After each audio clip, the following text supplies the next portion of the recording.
Education, religion, government, or national security. Brannon brings the issues of the day into clear focus through the lens of a Judeo-Christian worldview. And now, here is your host, Brannon Howse. And welcome to the broadcast on this Monday night, May 4th, 2026. You know, I've been studying through the book of Daniel with you guys on Sunday night, for those of you that are watching that either live or on the replay at worldviewtube.com. On Saturday, I spent 13 hours studying on Daniel chapter 4. Yep, 13 hours. I think I mentioned it on the radio today. My wife and daughter and granddaughter left and went shopping, and they came back many hours later, and I was still sitting in the same spot in my office.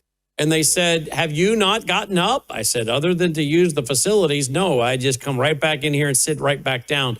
And I did that until well after 10 o'clock at night, about 13 hours on Saturday alone. I mention all that to tell you, not to feel sorry for me, not that I'm a victim, but that I really take this studying very, very seriously. I don't want to get anything wrong, and I want to teach it in context. But I also enjoy it. And I don't mind studying that many hours in a given day. And then I did a lot more on Sunday, some more on Sunday as well. But while I was studying on that over the weekend, I really came across something I think many of you are going to find interesting. I found an article over the weekend at The Week US. And here was this was from March 11th, 2026. So just a few weeks ago. Here's the headline. Therians, the humans who identify as animals. Okay, guys in the control room, have you ever heard of Therians? Is this new to you guys? Yeah, I've never heard of it either. But you guys all know about people who think they're furries, right? So apparently this is in the same category, okay? The humans who identify as animals. You're like, what does this have to do with Daniel chapter 4? Oh, I'm glad you asked. That is where King Nebuchadnezzar, in his incredible arrogance and his paganism and his idolatry and his occultism, God judged him. And he began to really be what he worshiped. God gave him 12 months to repent. A judgment was announced, and it was announced as to what was going to happen to him. And he was given 12 months. A year later, 12 months later, he's on his balcony thinking about how great he is and what he has built. And right then, with the words on his lips, he's struck with judgment by God and becomes in his mind, if you would, as it were, a wild animal. And he spends the next 7 years eating grass, believing he is like an ox, a wild animal. And I thought to myself, wait a minute, is there a connection between Romans 1, those who suppress the righteous judgments of God, and they begin to worship nature, and then they're given over? Is there a connection between Romans 1, when God gives over a people, and some of them go so far, I'm not going to say all of them, but some of them go so far that God in his judgment gives them over, and they now take on the role of maybe what they have been worshiping, animals or nature. Well, let me show you Romans 1 and then show you what it was Nebuchadnezzar was worshiping to draw the correlation between Romans 1 and Daniel 4 and today. I found it fascinating. But this article at the U.S., This Week U.S., said this: a Therian is a person who identifies as a non-human animal on an integral personal level, said the Therian Guide website. Many also adopt animal-like behaviors or characteristics, or identify as something animalistic which may not have existed on Earth. The existence of theranthropy has been attributed to a variety of causes.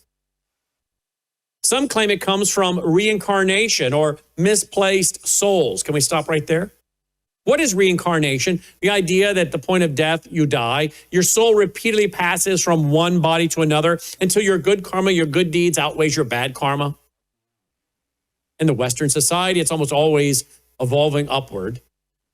But in the traditions of Hinduism, definitely you can be reincarnated downward to an animal. That's why you can go to India and find people, letting the cows roam around or not killing the rats that eat the grain.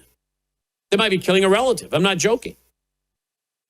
But what is the New Age movement? What is cosmic humanism? It's tied in with the worship of nature. Pantheism, all is God. Panentheism, God is in all. So isn't it interesting that in this secular article, even they admit that the connection may be tied back to the New Age movement, which is occultism. The article goes on to say, others point to scientific or psychological reasons such as imprinting, an intimate predisposition, or abnormalities in neurological wiring. Those who are Therians will know it with a feeling of, this is what I am. Let me just stop right there. If everybody based what they were on their feelings instead of reality, what a horrific world it would be. Well, I feel like this, and thus I will behave accordingly. Wow. Let me go to Romans 1. Romans 1, verses 21 to 23. Because although they knew God, they did not glorify him as God, nor were thankful, but became futile in their thoughts. And their foolish hearts were darkened. Professing to be wise, they became fools. And that word there means vain, useless, or futile in their thinking. How many people today do we know in society that they're supposed to be the wise of the world, the wise people of the world? But you and I know as Christians that what they're really spouting and proclaiming is foolishness. They may have a lot of fancy degrees, but what they proclaim is not scientific. It's not consistent with the known laws of the universe. And they proclaim things that are just stupid, foolish. Darwinian evolution is not consistent with the known laws of the universe. The idea of billions and billions and billions of good mutations all of a sudden allowing us to emerge as we are today is not consistent with the known laws of the universe. Order and design coming from an explosion, a big bang, is not consistent with the known laws of the universe. Something coming from nothing is not consistent with the known laws of the universe. Of course, God doesn't need a beginning because he is eternal. But the wise today, the people we think are wise, or we're told they're the wise ones, the Bible says, professing to be wise, they're really fools. They're vain, they're useless, and they're futile in their thinking. But it goes on from there, and it says that they changed the glory of the incorruptible God into an image made like corruptible man. Very interesting. Remember in Daniel chapter 3, King Nebuchadnezzar erects an image and tells everyone they must worship and bow down to it. And that's when Shadrach, Meshach, and Abednego refused to do that and get thrown into the fiery furnace. And God protects them. An angel shows up and protects them, likely Michael the archangel. And I give the biblical defense for that in my lesson. That I believe Michael the archangel is a defender, according to the Bible, of the Jewish people, the Hebrews. But they refused to worship this image. King Nebuchadnezzar set up an image, if you will, made in the image of corruptible man, or it could have been an image that looked like an animal. In fact, even Romans 1 says that. And they make up an image. They take the glory of the incorruptible God, and they put into an image made like corruptible man, and birds and four-legged animals and creeping things. And what did God do to Nebuchadnezzar when he was worshiping these false idols? Many of them, by the way, that were birds, four-footed animals, and creeping things, as I'm about to show you. Eventually, God judged him for his arrogance, his foolishness, his blasphemy of God, his worship of nature, and he gave him over, and he became, as it were, a wild animal, part of his judgment for 7 years until he repented, and God restored him. I thought, isn't that interesting? Is that not what's going on today? People worshiping nature, blaspheming God, and worshiping nature and creation. And many of them now think that they are animals, very much in the same vein of what happened to Nebuchadnezzar. Now, I'm not saying this is the case in all incidences, but I find it very, very interesting, don't you? And as I noted last night, when man rejects God, he doesn't rise, folks, he descends. When man rejects God, he doesn't rise, he descends. And you can see this at a national level. Romans 1, when a nation and a people reject God over and over and over, and God gives them over, they don't rise to new heights of greatness, innovation, advancement. They're brought down. They become fools. They become vain and useless and futile in their thinking. I went and I made a chart of some of the gods that Nebuchadnezzar worshipped. Bel, Marduk, Nebo, and Anna. And notice their animal symbols. Bel, Marduk, a dragon or a bull. And some say that Nebuchadnezzar became like an ox, if you will, eating grass. Nebo, also symbolic animals like birds. Even Inanna could be lions or doves. But isn't that exactly what we read in Romans chapter 1? Taking the image of the incorruptible God and turning him into an image made like corruptible man and birds and four-footed animals and creeping things. Is that why these people today think, many of them, that they're some kind of animal? Are they being given over? Again, I'm not going to be dogmatic, but I do indeed find it extremely interesting, don't you? In fact, the text there in Daniel says that Nebuchadnezzar, 12 months later, because he's warned what's going to happen to him, and then 12 months later, as the king was walking on the roof of his royal palace of Babylon, he said, "Is not this the great Babylon I have built as the royal residence by my mighty power and for the glory of my majesty?" Even as the words were on his lips, a voice came from heaven. "This is what is decreed for you, King Nebuchadnezzar. Your royal authority has been taken from you. You will be driven away from the people and will live with the wild animals. You will eat grass like the ox." 7 times will pass for you until you acknowledge that the Most High is sovereign over all kingdoms on earth and gives them to anyone he wishes. Pretty well 7 times is 7 years. One reason we know this is because of the Septuagint that translated it in this manner, but also his appearance with his long hair like feathers and his fingernails like claws leads one to know that that doesn't happen in 7 days, 7 weeks, 7 months. We know that, for instance, these things like your hair grows at a certain pace. I think in my study last night, I laid out that it's something like 6 inches a year is your hair growth.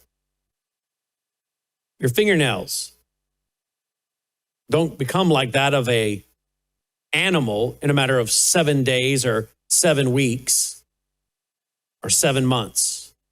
In fact, here's the quote by John Wolford. "Hair grows at the rate of 1/2 inch per month, 6 inches per year, and fingernails grow an average of 1.5 quarter inches per year. 7 days, weeks, months, would not provide the sufficient time for this to happen to Nebuchadnezzar."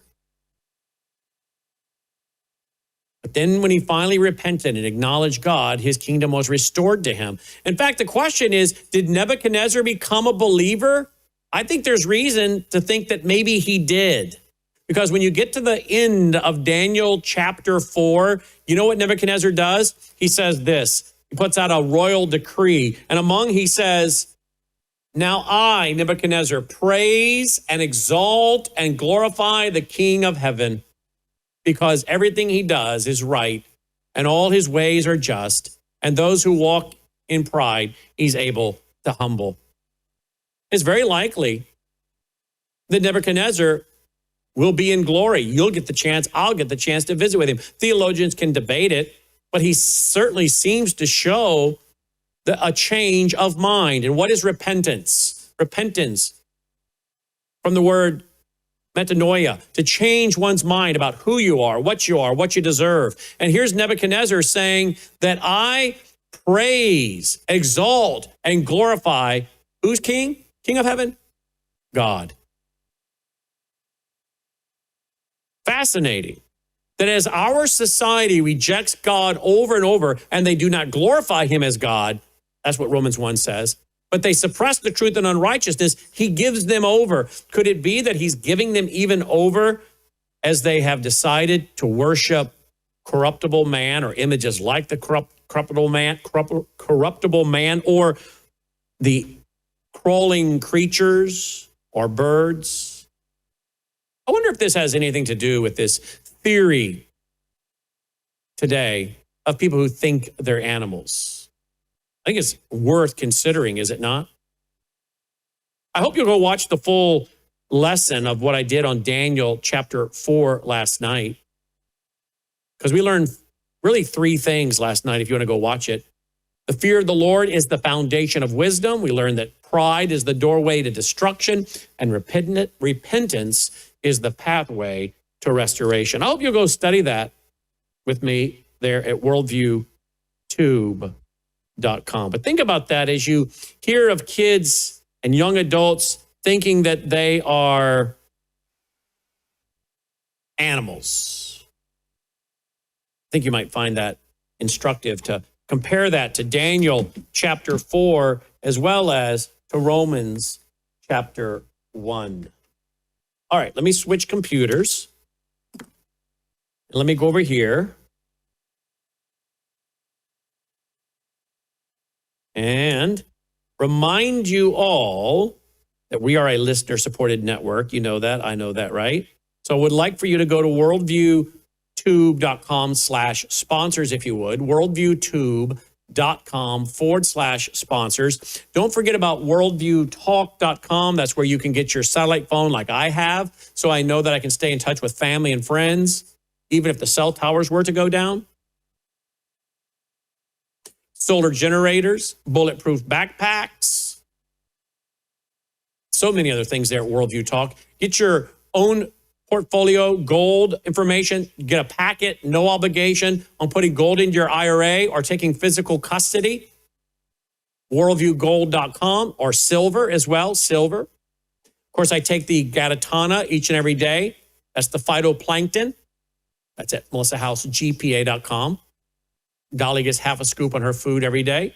You know that I take the Numi, I swish with that with the glutathione. The studies show it can remove metals from your brain like mercury and lead.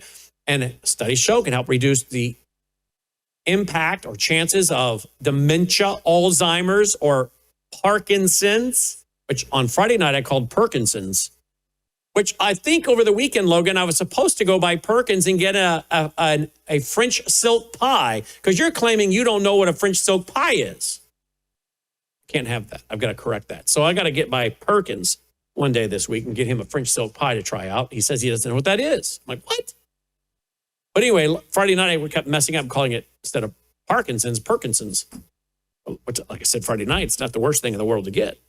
Perkinson's. But anyway, you don't want Parkinson's, so make sure you go to swishforlife.com so you can swish with the Numi that contains the glutathione to detox your cells. Worldviewwater.net, the water purifier. I have a filter under my kitchen sink. I have one on my shower head. And of course, you know I do Bella Grace every day with 3 powerful ingredients. That contains collagen with the peptides cut short, so your body can actually absorb it, absorbing 95% versus flushing 95%. And, you know, I've gotten great health benefits from that. My hands don't crack and bleed anymore like they did for years and years and years, no matter what I did. Apparently, I had leaky gut. Your gut is made partly up of collagen. I got on Bella Grace in December 2023. These problems went away. My hair growth has been quite remarkable. I'm very happy with it. I was going thin. In the hair department, I haven't had to take a Pepsid since December of 2023. I think my skin looks better overall around. I really believe in the Bella Grace with the great collagen, with the peptides cut short, and then the astaxanthin that crosses the brain-blood barrier to take on free radicals. And then the cat's claw, which is anti-inflammatory. MelissaHouseProtein.com. Melissa's crazy about these. She said that they're giving her more energy. She says her stomach is flatter. She's very happy. She's very much a proponent of this and talks about it quite a bit to me, actually. I think she's going to come on the air and talk about it soon. But you can check it out, MelissaProtein.com. Get your healthcare packs. So you have your antibiotics. So you have your own urgent care in your closet. It's all there. WorldviewStore.com. WorldviewStore.com. All right, guys. I'm going to take a quick break. And when I come back, I think we might be joined in studio for just one moment by my granddaughter, Cayman. You remember she made an appearance about 2 weeks ago. She was a little on the cranky side because she had been up since like 3 in the morning. She was up till 3 in the morning the night before, getting in late. But she's going to, I think, join us tonight after the break. And then I have a very special presentation, a keynote address I delivered last fall for a live audience. And I want to bring it to you tonight. I think you're going to really appreciate it. I hope you do. So let's take a quick break, come back, and let's see if little Miss Cayman can join Grandpa in studio. We'll be right back. News is moving faster than ever, and so are we. Worldview Tube brings you 24/7 live stream coverage and now real-time alerts when it matters most. Once you have the Worldview Tube app installed, exit the app and navigate your way to Settings. In Settings, locate the tab labeled Notifications. Select the Notifications tab. Scroll down until you locate the Worldview Tube app icon. Select the tab, and here you can turn on and customize your notification experience for the Worldview Tube app. News doesn't wait, and neither should you. Turn on push notifications to stay informed. Every headline as it happens. All right, look who has joined us in the studio. Yeah. Can you look at the TV? Do you see yourself up there? Cayman. Do you see yourself? You want to go through the flashcards? Yeah, what is that? What is that? What is that? Dog. Yeah. What is that? What's that? Chicken. Yeah. What's this? Pig. Yeah. What's that? Sheep. Yeah. What's that? Apple. Well, it's a pear, but I'll give it to you. What's that? That one's an apple, right? That one's a pear, but that one's an apple. But who would know a pear? You're what? What is she? 19 months? 22 months? What's that? Ice cream. We got some of that over the weekend, didn't we? What kind of ice cream did you have this weekend with Papa? You had chocolate, right? What's that? I don't even know if she's going to know this one. You going to know this one? No, you know what that one is? That's a sandwich. What's this one? Bus? Yeah. What's that one? Car. Yeah. Here's another one. What's that? Yeah, that's also a car. Yeah. What is that one? Do you know what that one is? Do you? I don't know. It's a sprinkler watering cart. How would she know that? Of course, you wouldn't know that. It's a truck. What's that? Bunny. Yeah, it's a bunny. Hop. Yes. What's that one? Owl. Yeah. Hoo. Yeah. You got any more, guys? Oh, the dogs are jealous. There's about 100 more, but... There's like 100 more? And how many? What'd she say? Oh, they're jealous? Are they jealous? Yeah, they're jealous. You want to push some of the buttons? Push this button right here. Push that button right there. Push that button right there. Yep. Oh, you changed the camera. Can you push that one right there? Oh, you changed the camera again. How about that one? Yep. And let's go back to the big one. Oh, there you are. Let's pull the lower third down real quick for one moment so we can get full. Okay. Who am I? Who am I? Where's Uncle? Oh, she loves pushing the buttons. Where's Uncle? You don't know where Uncle is? He's in the control room, isn't he? Yeah. Yeah. Uncle, where are you? Uncle, are you? Well, you love pushing these buttons. I don't know what's going to happen when you push them all. Some of them I don't know what they do myself. But you love pushing the buttons. Oh, yeah. Say, Uncle, are you? Where's Uncle? Say, Uncle, are you? Call Logan. Say, Uncle, where are you? Wow. Whoa. Whoa, yeah.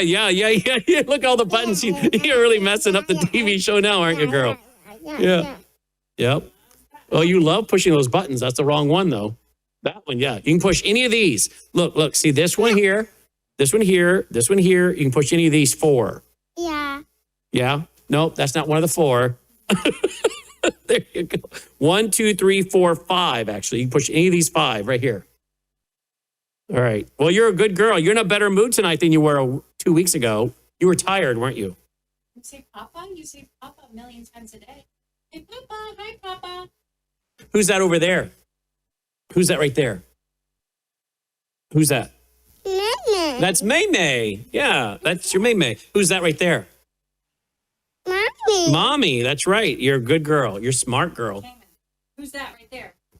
Who's that? Papa. Papa. Well, we're working on Grandpa, but we'll take Papa for right now, won't we? All right. You're doing a good job, Cayman. A good job. You're a good sport. You want to look at everybody there and say, good night? Good night. Can you say, what else did she say? See ya. Say thank you much. Thank you much. All right. Well, there you go. I prompt. Say good to see you. Say, yeah. Yeah. Good to see you. Good to see you. All right. That's the wrong button. Go to that one. There you go. You love those buttons, don't you? Maybe when you get older, you can go in the control room and produce television with Uncle Logan. Yeah. Yeah. Yeah, dog. That's right. Yep. You got it. You like that pen? What color? Oh, yeah, color. Man alive, you got a lot of words going on, girl. What'd she say? I don't know. She's love pushing the buttons. I'll tell you that. Is Uncle in there? No, he walked out of the room. Uncle, yeah, he walked out of the room. Where are you, Uncle? Where are you, Uncle? Now she wants the phone. Oh, yeah. Gonna call Uncle? Say hello, Uncle. Say, hello. Put No? it up to your ear and say hello. Hello. All right, you did a good job. I'm glad you stopped by. You love pushing those buttons. I'll give you that much. Whoop, you pushed the wrong one again. You love pushing those buttons. I'm going to let you go back to Mom. Yeah, let's go to a wide shot. There we go. Oh, her little shoes? I don't know. What shot should we get for that, guys? Her shoes. Man alive, she loves pushing those buttons, doesn't she? That's an old guest that we had still in the queue for some reason. Look at those cute little shoes. Those are cute. Can you give Papa a kiss? Yep. All right, give me a kiss. Mwah. Love you. Love you. Say bye-bye. Bye-bye. Bye-bye. Hello, kiss. Mwah. Oh. Oh. Yeah. Are you ready to go back to Mom? All right, go back to Mom. Say cuddle, cuddle, Mom. Cuddle, cuddle, Mom. All right, can you walk across there? Walk across the desk. There you go. Good job, Cayman. Thank you, Cayman. I'll see you when I get off the air. Okay. All right, there you go, guys. We promised you she would make a return while she was here and in better spirits, too. She got some sleep. All right, there you go. All right, last fall, Dolly, what do you think of that? You're a little jealous, aren't you, girl? But you do love her. I know you do. All right, last fall, I delivered a keynote presentation that I have not brought to you guys here on Brannon Howse Live. And to be honest with you, it's kind of a slow news day, to be honest with you. There are days where there's more news than we know what to do with. Other days, kind of slow. There are days we have guests that are blowing up our phone to come on. Other days, nobody answers their phone hardly. It was one of those days that I said, you know what? Let's not try to make news out of nothing. If there's not much going on, let's just go to a great keynote presentation from one of our events. So I want to pull out of our vault a keynote address I gave this last fall that we're airing here for you on Brannon Howse Live for the first time. So let's go to that right now. Watch this. All right, guys, I want to speak to you on this session about chaos and calm. Chaos and calm and how it is used to capture the mind. If you have a Bible, you can go to 2 Corinthians chapter 10. 2 Corinthians chapter 10, verses 4 through 5. I'm going to use this as our jumping off point. 2 Corinthians chapter 10, verses 4 through 5. For the weapons of our warfare are not carnal, but mighty in God for pulling down strongholds. Listen to this one. Verse 5. Casting down arguments and every high thing that exalts itself against the knowledge of God, bringing every thought into captivity to the obedience of Christ. What jumps out there, of course, obviously is a couple of things, but one of them is the casting down of arguments. Some translations use destroying arguments raised up against the principles of the Lord. Isn't it interesting? Our goal is to destroy arguments, to destroy lies, philosophies that are contrary to Christ, but not the individuals. And that, of course, is something that's very difficult in this day and age where people become so visceral and so hostile, particularly to us as conservatives and most importantly as Christians. And it's a challenge, I don't know for you, but me to sometimes remind myself they're not the enemy. They are a victim of deception, and that we have to destroy their arguments while making sure we're leaving place for a relationship with them to come to our side. We've had so many people over the years that have been very hostile to what we stand for, what we talk about.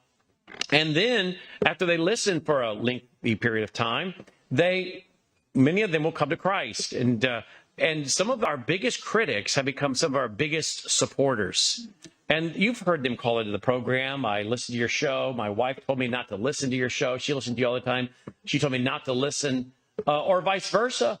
The wife was listening, and the husband would say, don't listen to that guy. Don't listen to the guy. I remember one guy particularly saying that. I told my wife, stop listening to him. Now I don't miss a day. He had a conversion.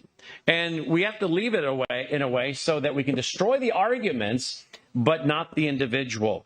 And bringing every high thing that exalts itself against the knowledge of God, bringing that down and bringing it into captivity to the obedience of Christ. And of course, Christ was obedient all the way to the cross. And of course, he is the standard of what is true. In fact, it talks there about that which is against the knowledge of God. Of course, we know knowledge is the acquisition of truth. Truth is defined by the character and nature of God. What is true? He said, I am true. I'm the way, the truth, and the life. No one comes to the Father except through me. Thy word is truth. He who sent me is true. So we know what is truth based on the reflection of God's character and nature revealed in the Bible. And so as we jump off tonight and talking about the chaos and calm and how it's used to capture the mind, I want to start here remembering that many of these people are victims. They have been brainwashed. They have been subjected to a psychological process, and in many regards, they are victims. And we need to try to help set them free. This is real spiritual warfare right here. 2 Corinthians chapter 10, verses 4 through 5, that's real spiritual warfare. Many people today think spiritual warfare might be shouting at Satan, shouting at demons. We're told in the scriptures over and over that even the angel Gabriel would not engage in a shouting match with Satan over the body of Moses. The scripture tells us in James, submit yourself to God, line up behind God. He's our guide. We line up behind him. We follow him as our guide, like following a guide on a rocky trail with a cliff on one side. You've never been there before, and he has. And if you don't follow him, you might take a misstep and fall off the cliff and to perish. But if we're following and lined up behind God, he knows which way to go. We follow him. We do that through the study of his word. We line up behind him, and then we submit. And really what that means in the text is we take our stand. Once we have yielded behind and under the authority of God, then we just take our stand. And it says when you do that, then the devil will flee from you. So we have to understand that many of these people are victims, and we want to leave enough room for them to go from being blind to seeing, and from being skeptics and critics to being friends. So we have to do that by destroying the arguments, not the individual. Well, have you noticed that particularly in the last few years, maybe since COVID, we have coming on the end of 2025 now. So for almost 5 years, all of 2020 21, 22, 23, 24, 25. Really, that's 6 years if you count all of 20 through 25. We're 6 years now. Have you noticed we're in a period of time where the common theme is chaos, then calm, then chaos, then calm, then chaos, then calm?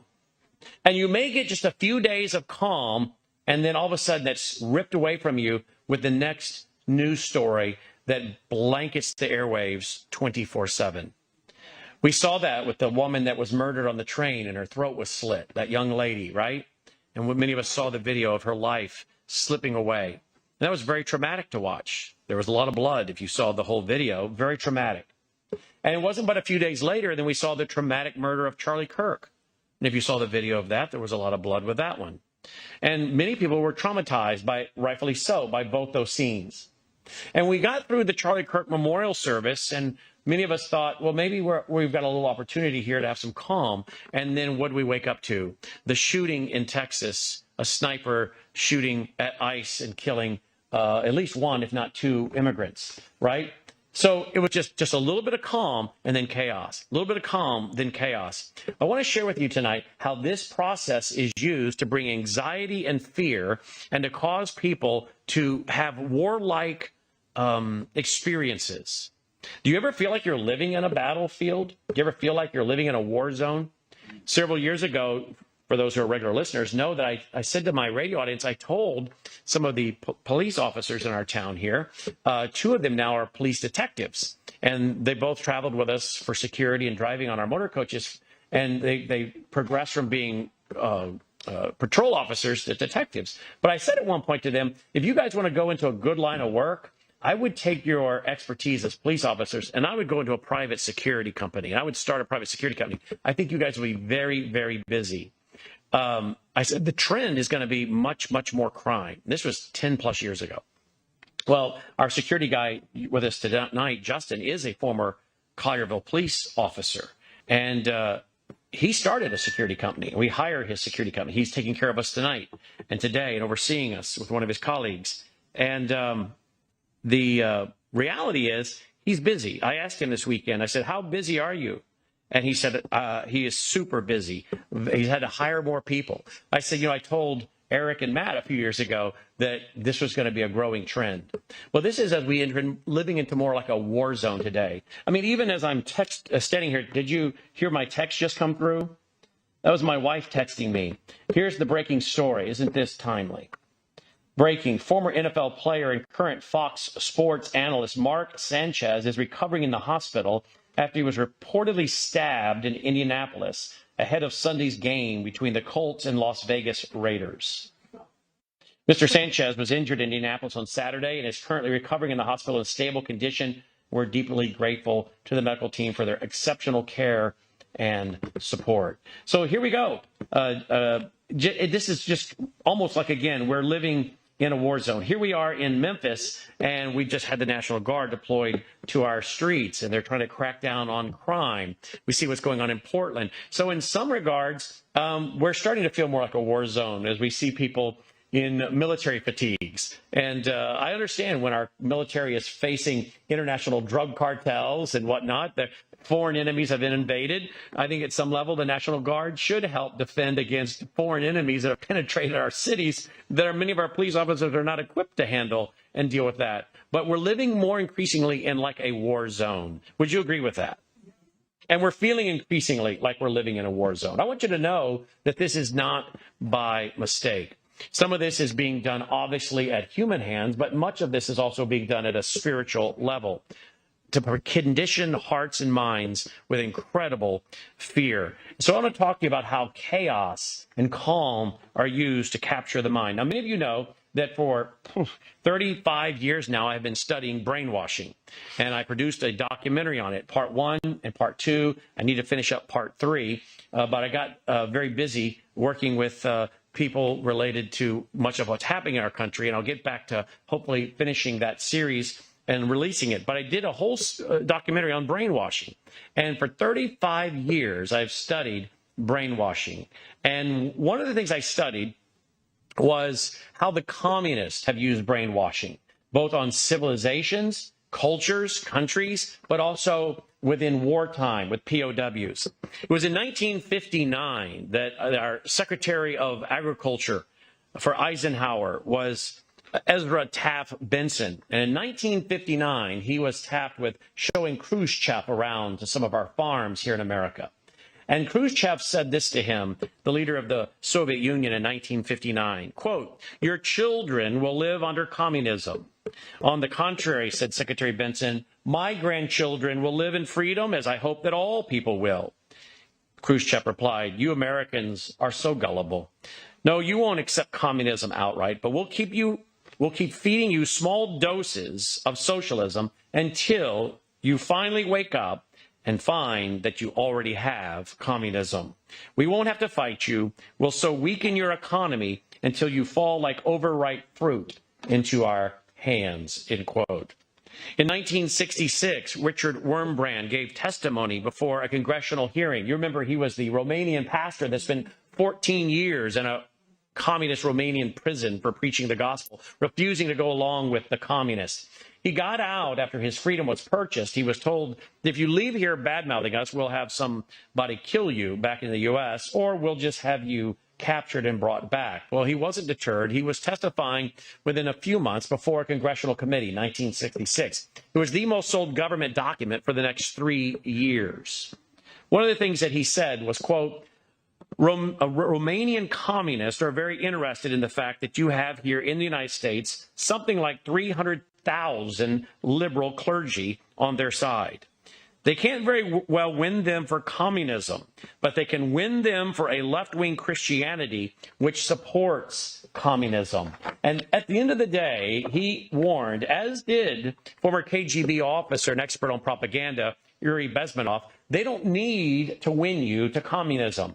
They just need to really win you to a left-wing cultural Marxism, political correctness, moral relativism, situational ethics, utilitarianism, whatever you want to call it, so that you are open to communism, that you won't resist it, that you won't fight it. You don't have to become a communist. Just be enough of a liberal, a progressive, that you will not oppose communism. Antonio Gramsci was a major founder of the Communist Party in Italy. He said, quote, "Socialism is precisely the religion that must overwhelm Christianity. In the new order, socialism will triumph by first capturing the culture via the schools and the universities and churches and the media, by transforming the consciousness of society," end quote. Notice what he talked about. Infiltrating the schools, the universities, the churches, and the media. And isn't that what the Frankfurt School did when they came to America in 1933 after studying Antonio Gramsci? They went after education and media. Education and media. In fact, one of the guys with the Frankfurt School was Herbert Marcuse. You've heard me quote him many times. Many people maybe don't know who he is, but they do without knowing it. He's the one that coined the phrase, "make love, not war." But it was Herbert Marcuse who said, quote, "One can rightfully speak of a cultural revolution since the protest is directed toward the whole cultural establishment." The cultural establishment, including the existing morality of society. There is one thing we can say with complete assurance. The traditional idea of revolution and the traditional strategy of revolution has ended. These ideas are old-fashioned. We must undertake a type of diffused and dispersed disintegration of the system, end quote. And by system, they mean the free market system. The idea of a Christian worldview in society, our constitutional republic, we must destroy it. And isn't that what's happening? The new way of revolution. So education, religion, and media. Well, there was a speech given in 1956 by a man that I've spent a lot of time studying, William E. Mayer.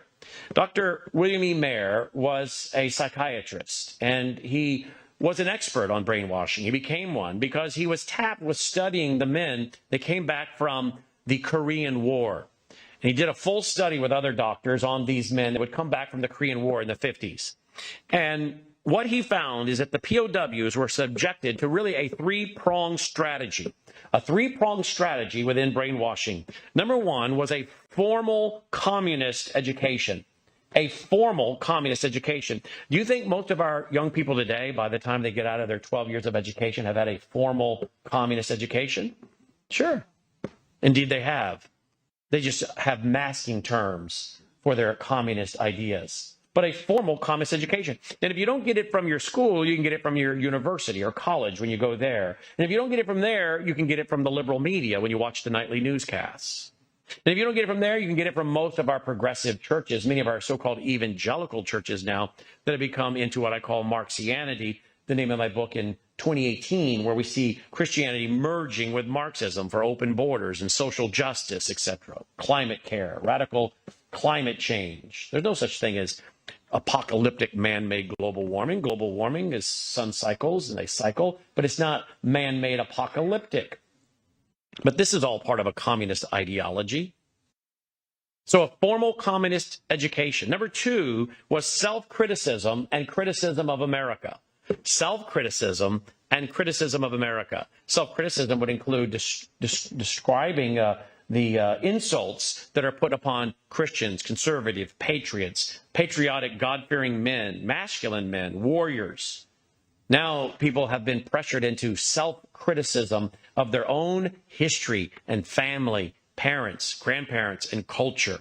But not just criticism of their own self, but criticism of their country. Now we have to apologize for America. Isn't that what Barack Obama did? Went around the world apologizing for America. A formal communist education. Then self-criticism and criticism of America. Thirdly, he said, the communists taught these POWs to be involved in censorship of reality and truth. Have we seen that in America? Shadow banning, blacklisting, just deplatforming, debanking, censorship, eliminating free speech. Now in Great Britain, it's all gone.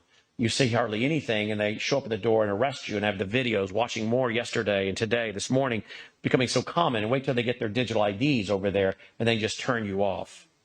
Well, one of the ways, of course, we know that brainwashing is accomplished by studying the POWs of the Korean War is that they had to go in and they had to remove any leaders. They had to remove and discredit principled, courageous people of conviction and morality.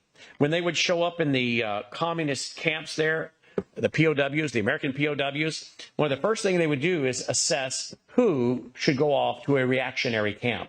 If you were an officer and a Christian, immediately you went off to a reactionary camp. Maybe you weren't a high-level officer, but if you were a Christian or you showed any ability to have strong convictions and the ability to organize a resistance against the communists and their education of these now POWs, you would be sent off to a reactionary camp. What percentage do you think of the men do they have to remove from the population? This young lady there knows the answer. She held up. Thank you. 5%. They only had to remove 5%. Think about that. Remove 5% and the 95% would go along. Do we see leaders being removed in America? Discredited, removed, shamed? Absolutely.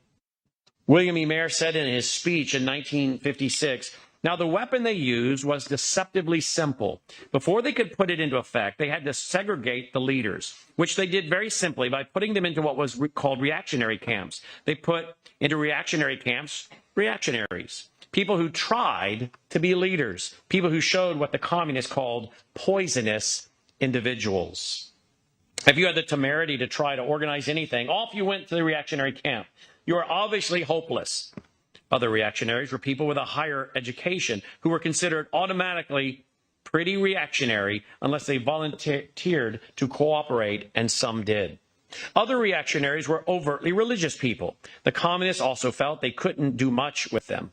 They segregated all these people in reactionary camps. And you know what percentage of the total group that was? 5. When they had taken 5% of the people away, there were no leaders left, end quote.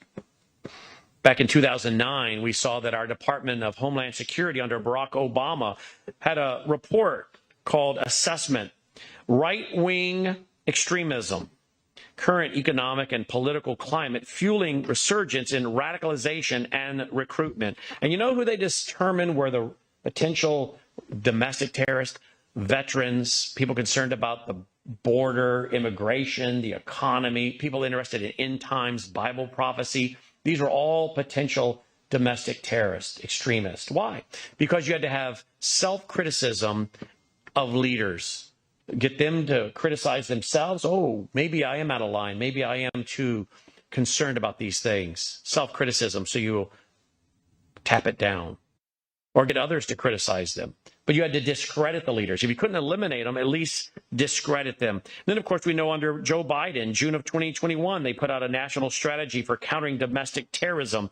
And, of course, Christians, conservatives, patriots, anyone that followed the idea of make America great again or America first ideology was considered a domestic terrorist. We know that traditional masculinity was actually deemed by the American Psychological Association to be a psychological problem. If you're too masculine, you actually are suffering from a mental illness.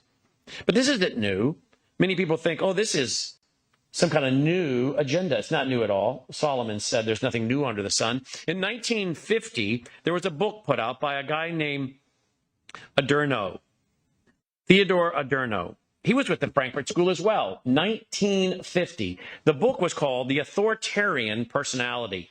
And if you read his book in 1950, you see that nothing has changed. Strong, patriotic men, men who will not negotiate. There are certain things I will not negotiate with you on. They're non-negotiable. If you are a white, patriotic guy with strong convictions who will not yield, then you were considered to be an authoritarian. Or that's not far off. The next thing is you're a intolerant, you're a bigot, Islamophobic, whatever it might be. This is what the Frankfurt School did. And the Frankfurt School was taking Sigmund Freud, and they were taking Karl Marx, and they were really weaponizing psychology with Marxism, the merging of psychology, Freud, with Marxism. So this idea of labeling people because they are patriotic or strong-willed or have certain convictions that are not open for negotiations, this idea of calling them names, fascist, that's not new. In 1950, in his book, Theodore Adorno had a test, the F scale test, and the F meant you were a fascist. So the idea of running around calling people Nazis or fascists, that's not new. This was part of the psychological process of the Frankfurt School, and they revealed it in his book in 1950. I'll remind you again, one of the guys that was behind this is the man Herbert Marcuse. He said this in 1965. Tell me if this doesn't sound familiar. Quote, talking about the rights of conservatives and Christians. He said there were certain things they needed to do, certain tactics they had to take. He said, quote, they would include the withdrawal of toleration of speech and assembly from groups and movements which promote aggressive policies, armament, chauvinism, discrimination on the grounds of race and religion, or which oppose the extension of public services, Social Security, Medicare, etc. End quote. So if you're for the Second Amendment, if you're not for big government, welfare distribution, then you're obviously a racist. And we should deprive you of your freedom of speech and your right to public assembly. This is 1965. Do you see this happening today and trying to do this, even not wanting conservatives on college campuses to speak? In 1965, he went on to say in his paper, Repressive Tolerance, quote, liberating tolerance then would mean intolerance against movements from the right and toleration of movements from the left. As to the scope of this intolerance and tolerance, it would extend to the stage of action as well as of discussion and propaganda, of deed as well as of word, end quote. In other words, plenty of tolerance for the left, but none from anyone coming from the right.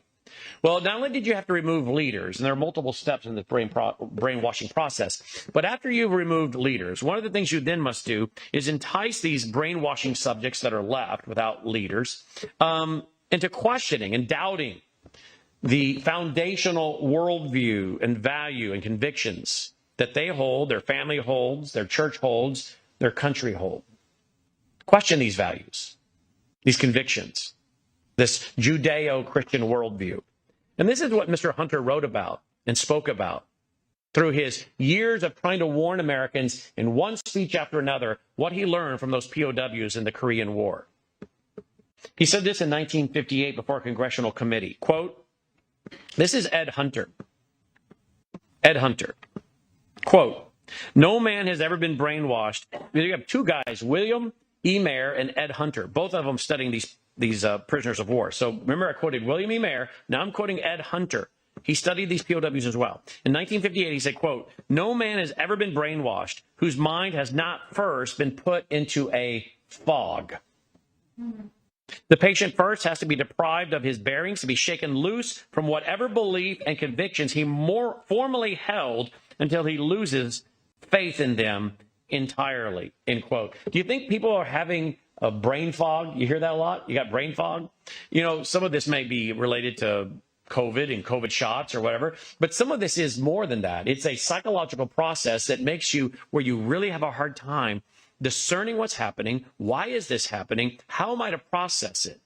And then you add in fear and anxiety with chaos, calm, and you make it like a war-like scenario. Now you're undergoing what they watched the POWs as well as men of war go through, who become so foggy in their ability to think and reason that they are now open to accepting ideas they would never otherwise accept. William E. Mayer, quoting back to him, he said in 1956, quote, speaking of the POWs in the Korean war camps, quote, we didn't find men dying trying to resist communism. Notice what he said. We didn't find men dying trying to resist communism. We found a lot of men died. As a matter of fact, out of every 10 men captured, approximately 4 died in captivity.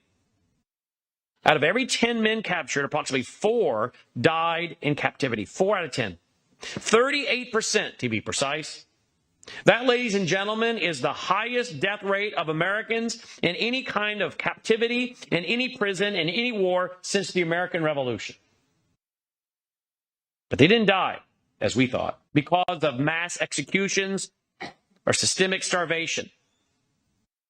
It's true, the diet wasn't good enough. The medical care was non-existent. These were contributing factors in every death in Korea. But the specific reasons why men died were disturbing ones. They died because of some failures and lack relative to the development of character, the development of loyalties, the development of leadership. Leadership that you and I are responsible for, not the communists.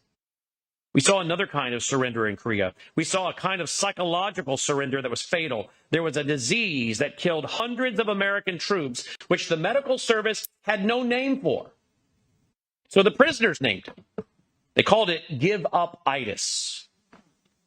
Doesn't sound like much, does it, he said.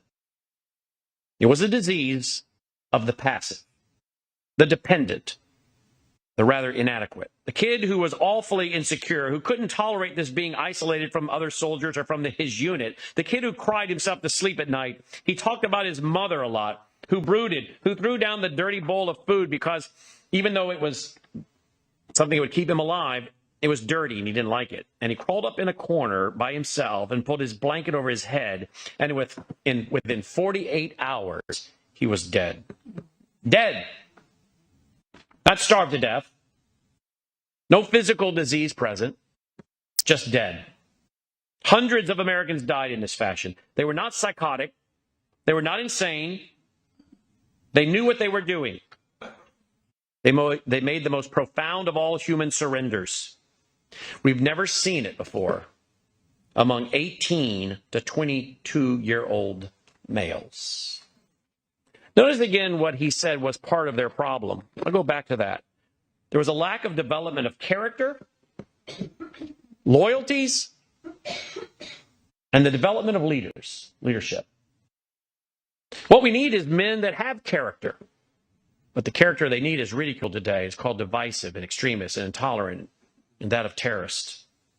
We need character. We need loyalty. Loyalty to God, to hearth, to home, to institutions. Character, loyalty, and then leadership. He said, these are the things we need. Because what really happened with these men is they became very apathetic and passive. Here we are in the Bible Belt. Can I just tell you, I'm from Jackson, Mississippi originally. My dad's with the government. We traveled around. I lived in a lot of places. I chose to come back and live here almost 21 years ago. My mother and father were born and raised about 40 miles northeast of here. I love to go out to the family cemetery and take my kids. And if they don't want to go, Melissa goes with me. She doesn't care for cemeteries for some reason, but she actually is getting where she's more comfortable with it. She's dug her heels in a few times. I really don't want to do this. But the last time we went, she started realizing maybe what it is I was doing, and she caught the vision for what I was doing. And we took some friends of ours. Remember our friends Rex and Marianne over here? They went with us, Melissa and I, a couple of months ago, and I took them to our family cemetery. And I can walk through that family cemetery, and I can show you tombstones of my family back to the Civil War. I can show you the tombstone of my grandfather and my grandmother on my father's side. I can actually stand in that cemetery and show you the graveyard of my grandmother's mother and father. I can also show you the grave in that very cemetery of my grandfather's mother and father. Both sides of the family. I can show you graves of my grandfather's little brother that died at a very young age. I can show you the graves of two little children that were the siblings of my grandmother that died at a very young age. I can walk through this cemetery, and as I walk through this cemetery, there on one tombstone after another, it's spelled out Howse. And when I would take my kids through this cemetery, and I've done this again recently with them, they're all asking, who's that? Who's that? And I'm trying to remember, and I have to get my dad on the phone and ask who's who and try to make notes and figure out who all of these folks are. I know, of course, my grandparents, my great-grandparents, some of these others. And what I'm trying to show my kids is that they have roots. They have a foundation. That these aren't perfect people, but you know where most of these people are right now? Most of these people are in heaven. Most of these people are solid, committed Christians. This is not up for debate because of the way they lived, what they professed.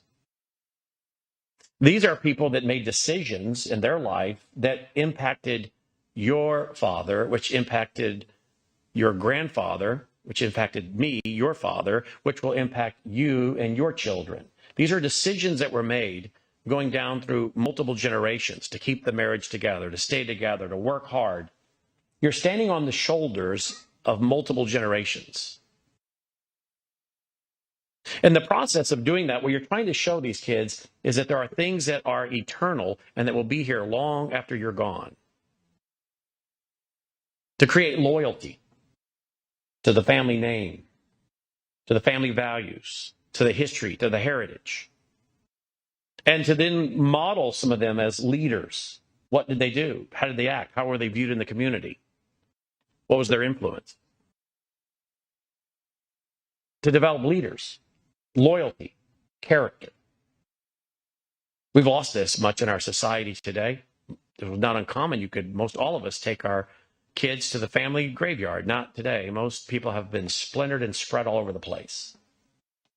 But kids need to have a foundation. They need to have a grounding. They need to know where they came from to give them a direction of where they're going. Do you agree? They need to have something to live up to. Can I put it that way? They need to have something to live up to. My wife and I were talking not too long ago about the people in our church when we were growing up. And I can think fondly of several of the older folks in my church that were friends of our family and would come over for dinner. We would go to their home, and they were very attentive to me and my siblings, and we had great respect for them. Some of them had been very successful in the business world. Others were great people that funded missions and mission work. They were great people, and I had respect for them, and they showed interest in me. And as a result, I didn't want to let them down, and I was always mindful of how I could make a choice and what the choice I could make and how it could damage my reputation and disappoint certain people, right? And I mentioned that to my wife in a conversation not too long ago. And she said, I had that same thing when I was growing up. I thought about some of these older people in the church that really, really liked me, and I really respected them, and I didn't want to do anything that would cause my parents to be disappointed, but there were people in my church I never wanted to disappoint them. You know what that's called? Leadership. There are people in the church that were leaders. We acknowledge their character, their virtue. We had respect for them. We saw them as leaders. And then after we saw these things in them, we appreciated their approval and we didn't want to lose it. And so here we were, raised apart from each other, being raised in very similar homes, in very similar churches, with the same positive reinforcement that said, and unbeknownst to each other, after years of marriage, we started talking about one day, we both had certain things that caused us to go down a certain path and not to stray too far. And one of those is we didn't want the people we respected in our church life to be disappointed in us. Loyalty. We wanted to be loyal to the values that they were loyal to. You see why these institutions must be destroyed? Family, church. Edward Hunter, he said in 1958 before a congressional committee, quote, I spent 30 years, a little bit more perhaps, in countries under various forms of communist pressure and attack. What I'm witnessing in America is not different from what I saw in those countries. I'm often referred to as someone who made phenomenal predictions that proved correct on things to come. Actually, I never made a prediction in my life. I have only predicted in the matter that one predicts the total of 4 after seeing the figures 2 plus 2. I've been watching developments under communism in other parts of the world, and now I see exactly the same developments here in America. They include, first of all, the penetration of our leadership circles by softening up and creating a defeatist mindset. This includes penetration of our educational circles by a similar state of mind. I see primarily as part of this softening up process in America, the liquidation of our attitudes on what we used to recognize as right and wrong. What we used to accept as absolute moral standards.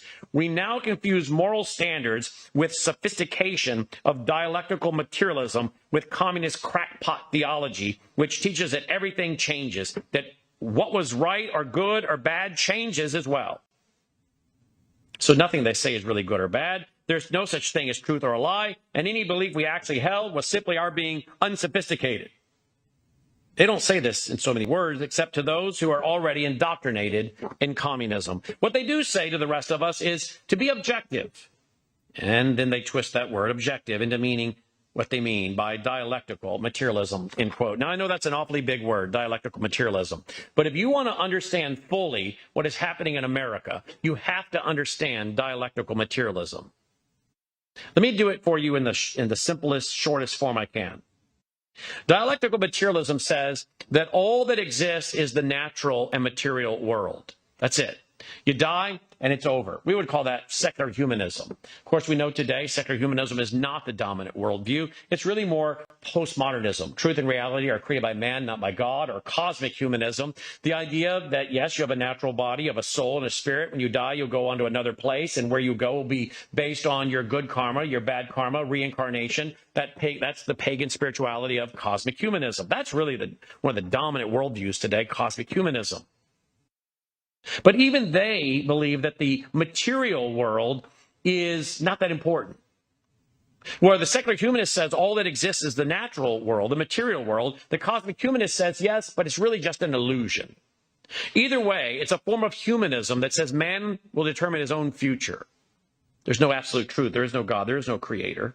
If there is a God, we are part of it, for we are God. Isn't that what Satan said to Adam and Eve? You'll be like God. But they all agree on this, that there are no absolute standards. That society and morals evolve through this continuous process of change, of this competing of ideas. And that's where the change comes from. That's one reason why we can't stay static with the idea of traditional marriage.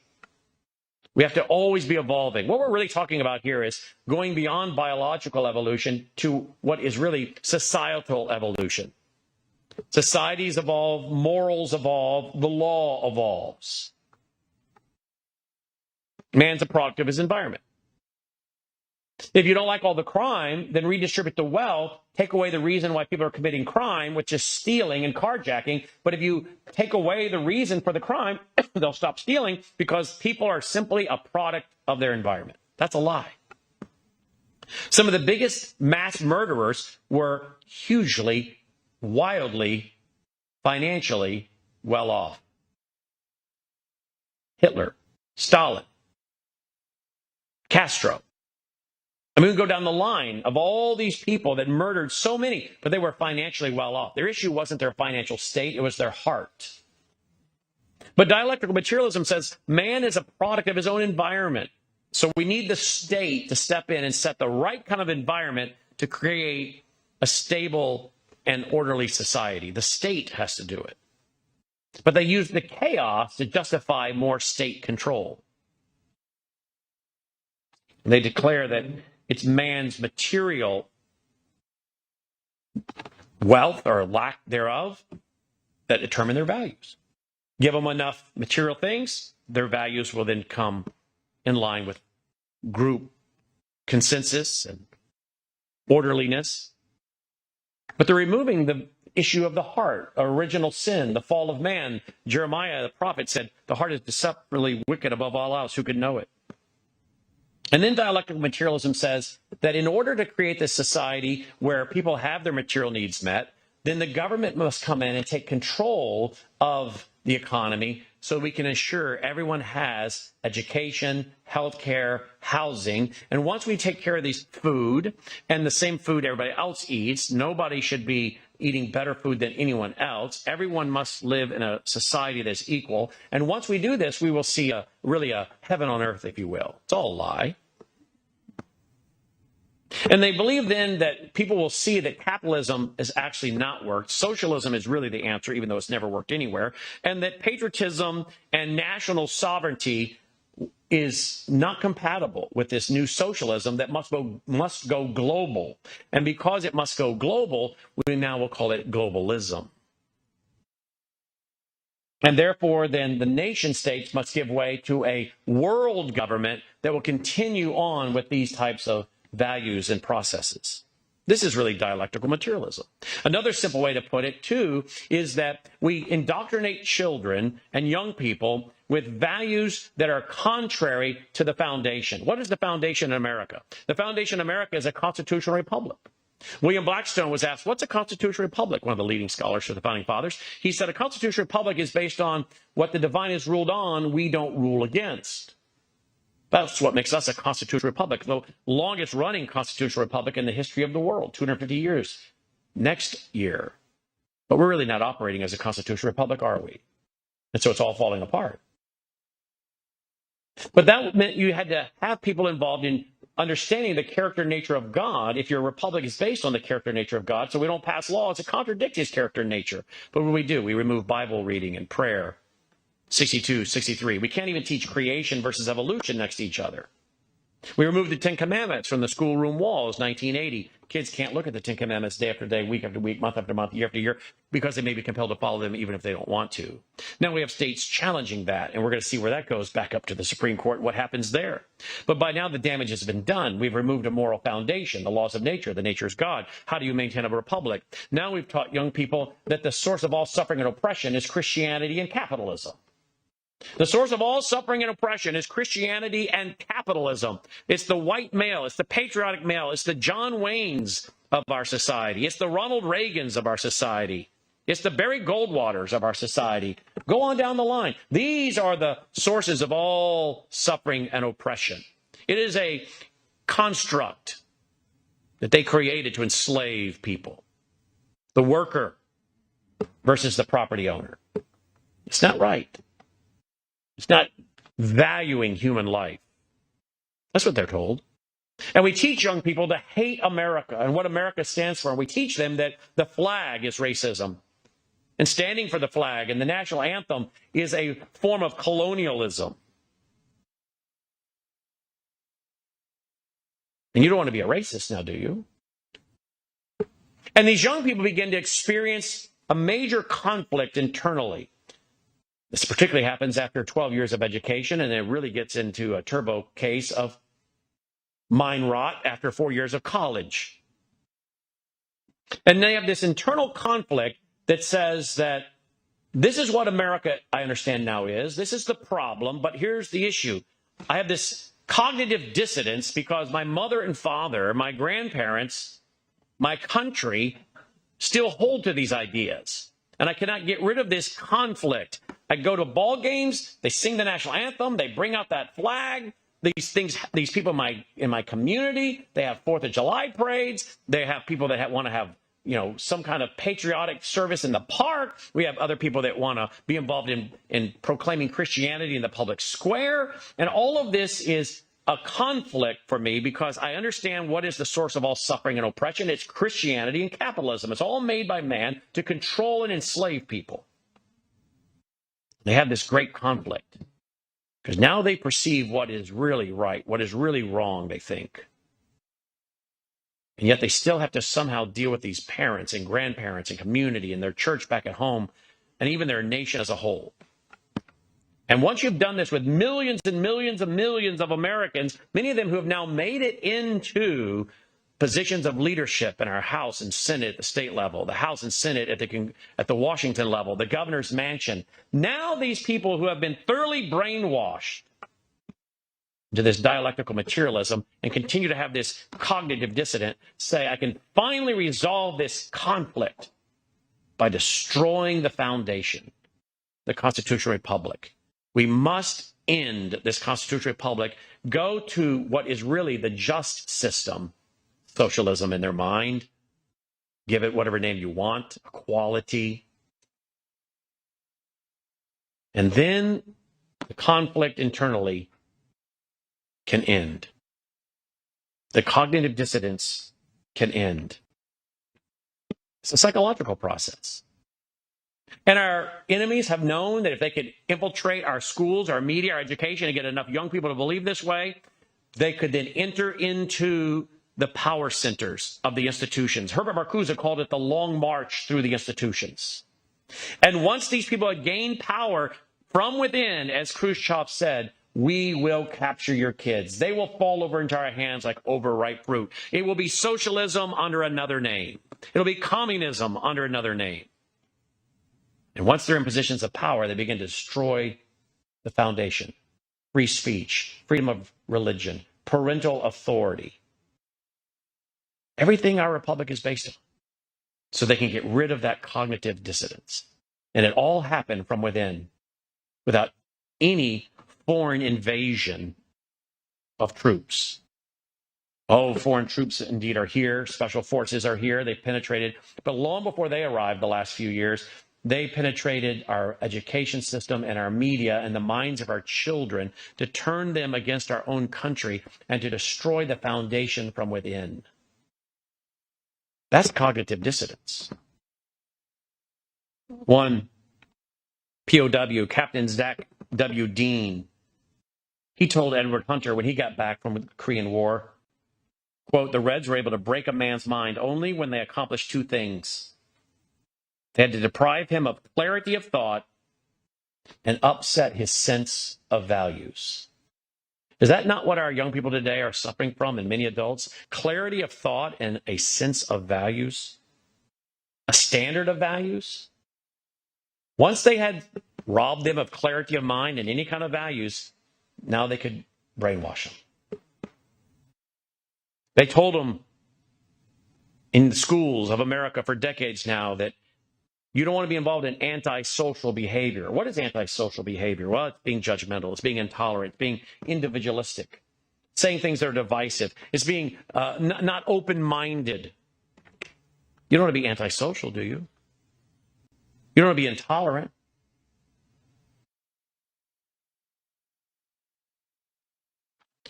And this brings us to the Tavistock Institute. Dr. William Sargent of the Tavistock wrote a book in 1957 called The Battle for the Mind. Here's what he wrote, quote, various types of belief can be implanted in many people after brain function has been sufficiently disrupted by accidental or deliberately induced fear, anger, or excitement. How many of our young people today are being induced into all of those? Fear and anger. Anger at the way America is, anger at the Christians, anger at the capitalist system, anger at America's history and heritage. Anger. The source of all suffering and oppression is Christianity, and they're angry.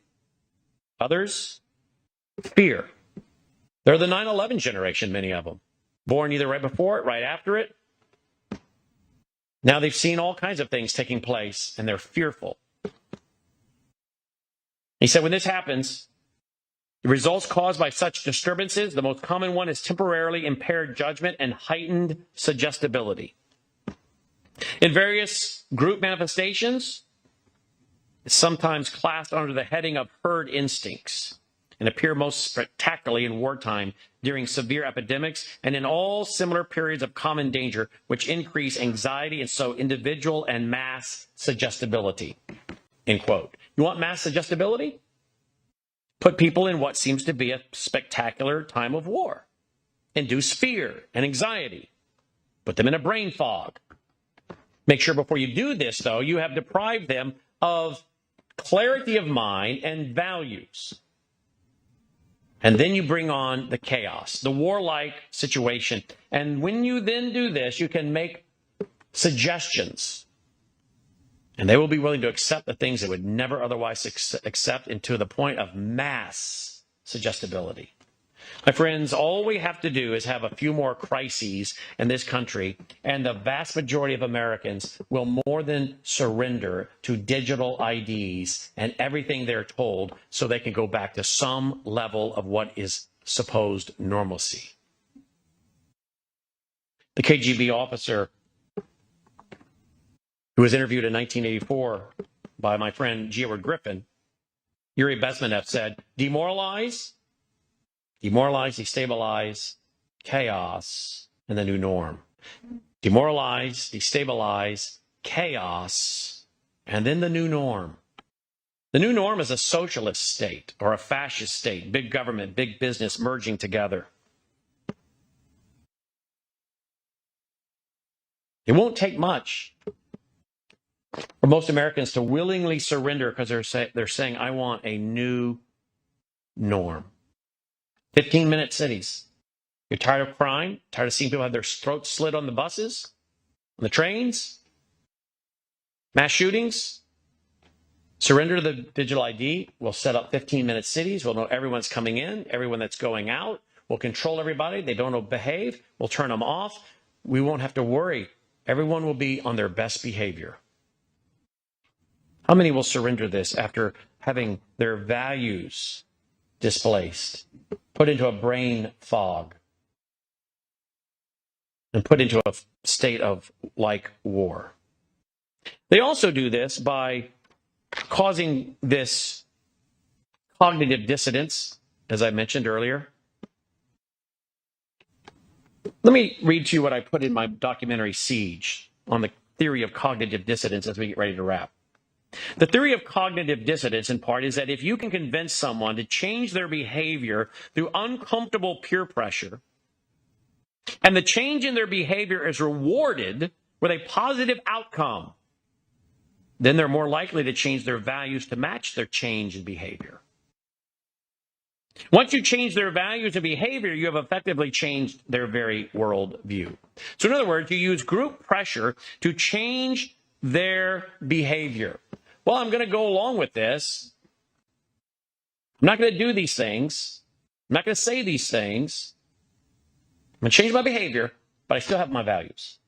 But I'm going to conform and become a chameleon with them.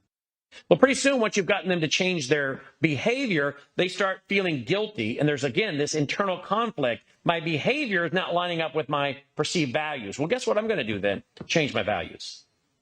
You see this often after kids go to college or university for one semester. maybe 2. They get off to college and they get in with the wrong group. They're hearing a lot of claptrap from the professors. The source of all suffering and oppression is Christianity and capitalism. They're hearing all kinds of other crazy things, and their friends are doing all kinds of, some of them, strange things, crazy things, talking about altered states of consciousness, binge drinking, drugs, ecstasy, whatever all the things that young people find themselves involved in, and if they so choose. And maybe they fall in with such a group, and pretty soon their inhibitions are going away, particularly if they're engaging in substance abuse of any kind. And now, pretty quick, maybe they found themselves in a situation they really didn't want to find themselves in, but because they let down their guard and their inhibition, now they've engaged in behavior they really don't feel good about after they've sobered up or come back into reality.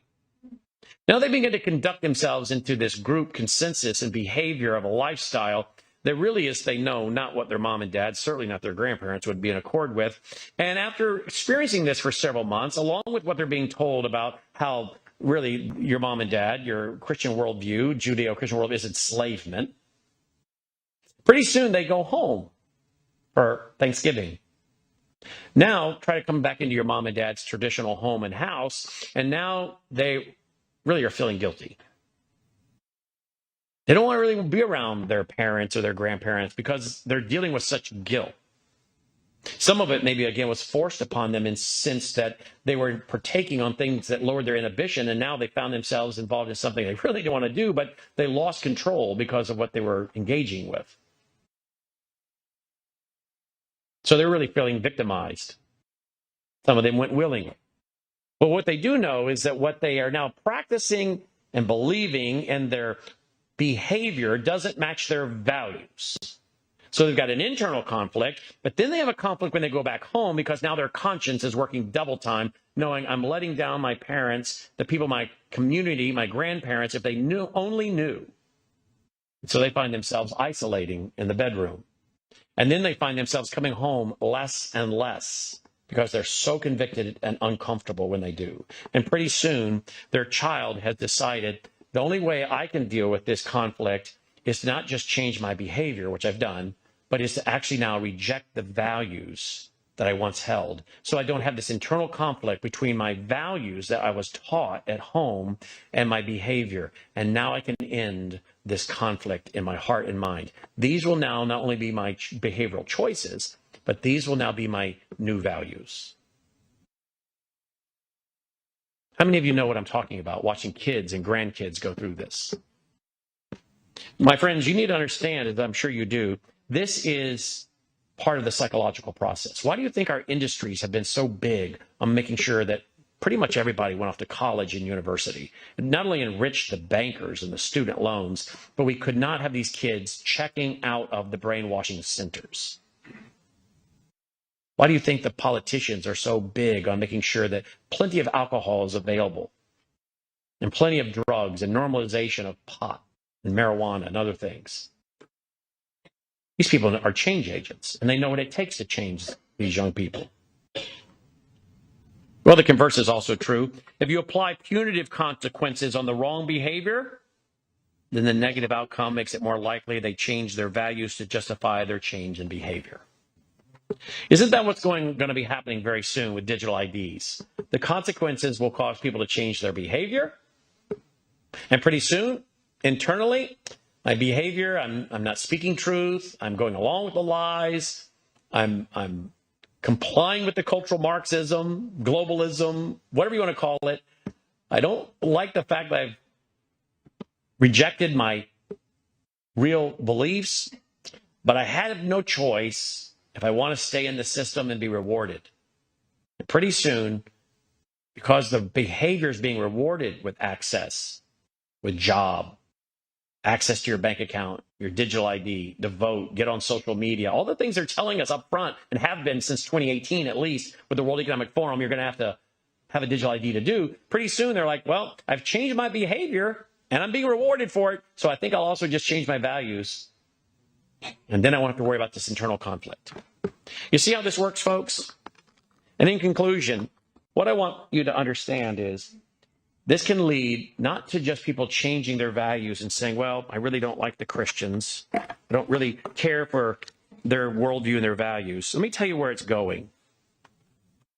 Where it's going, and I fear this, is to our hospitals, to our nursing homes,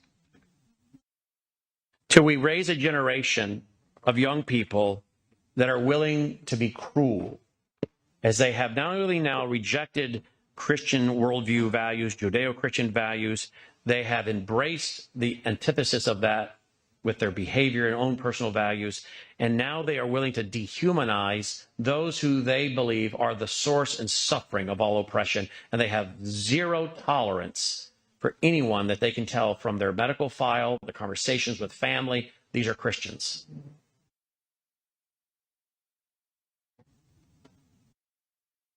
And that's when you start seeing the rise of active euthanasia and murder. My friend Erwin Lutzer wrote an excellent book called Hitler's Cross. He wrote in this book, talking about Himmler, who was in charge of the SS. Himmler was faced with the problem of how to take decent German young men and deaden their conscience so they would be willing to perform ghastly deeds of cruelty. Both Hitler and Himmler believed that each of the SS troops had to perform some deed that violated his conscience and sense of decency.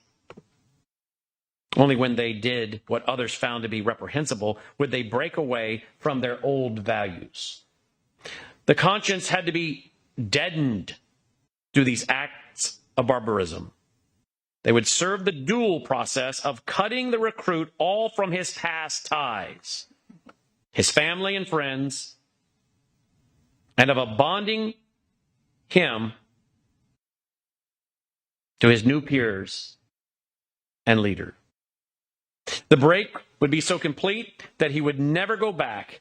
An act of torture or murder would unite him with blood brothers who had crossed the same line, felt the same numbness, and sworn themselves to uphold the same cause.